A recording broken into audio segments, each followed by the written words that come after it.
gasar rawa tsakanin Umar M. Sharif, Nura M. Inuwa, Adam A. Zango, Hamisu Breka. A yau za mu tsefe mu tantance mu ga wanda ya fi wani iya rawa a tsakaninsu.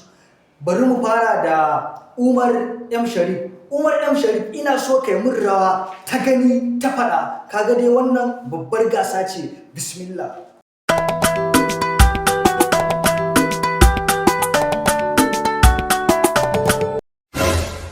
Gaskiya ne Umar M. Sharif, wannan rawar da kai ta yi kyau sosai, amma me ina so ka ɗan sake gwada min in tabbatar da ba bogi ba ce ba.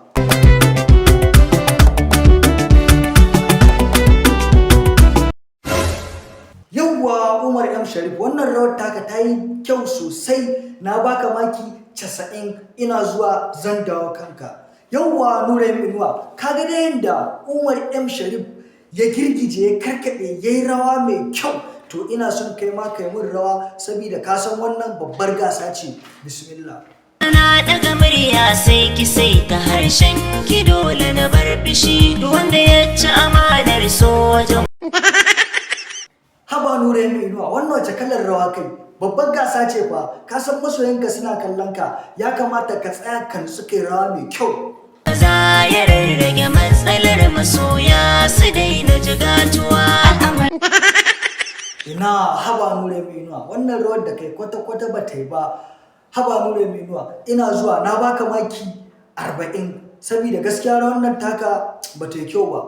Yawwa, bari na dawo kanka. Adam A. Zango, dama na ji an ce kai ka iya rawa, har lakabi ake ma usha mai zamani ko, to ina so kai min rawa mai kyau. Kaga dai rawar da Nura M. Inuwa yi, kaga wacce Umar M. Sharif yi, duk da dai ta yi Inuwa ba wani kyau ta yi sosai ba. Mu je zuwa Adam A. Zango. Raina abin da ke na baki so shi ne gudiri.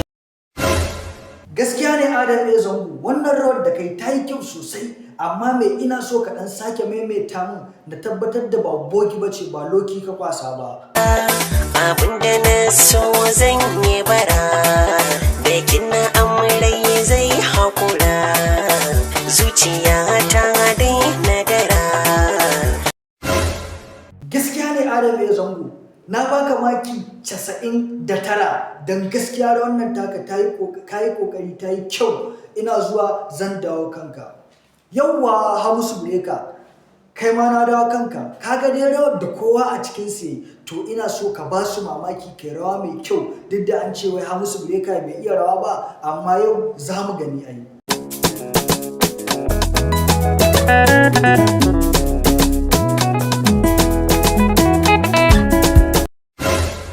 Gaskiya ne Hamisu Breka, wannan rawar da kai ta yi kyau sosai, amma me ina so kai ma ka tabbatar min ba loki ka kwasa ba, ba bogi ba ce ba, ka sake min wata magani.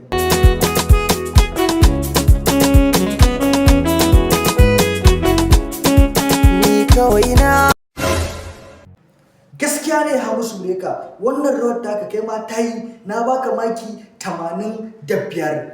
Masu kallo da sauraron mu, kun ga dai yadda kowa ya zo ya yi rawarsa, ta kowa ta yi kyau. Kun ga ta Nura M. Inuwa, kun ga ta Hamisu Breka, kun ga ta Umar M. Sharif, kun ga ta Adam A. Zango. Duk da dai ta Nura M. Inuwa gaskiya ba wani kyau ta ba, duk da dai gaskiya shi dama bai iya rawa ba. To masu kallo da sauraron mu, ku zan ba alƙalanci da kanku, wane ne ya fi wani iya rawa tsakaninsu? Ku sa mana a comment section. Amma kafin wannan lokacin, in wannan ne farkon shigowarka, kar ka manta ka danna mana subscribing, kana ka danna mana alamar karara domin samun shirye-shiryenmu da zarar mun daura. Masarauta TV ta kuce.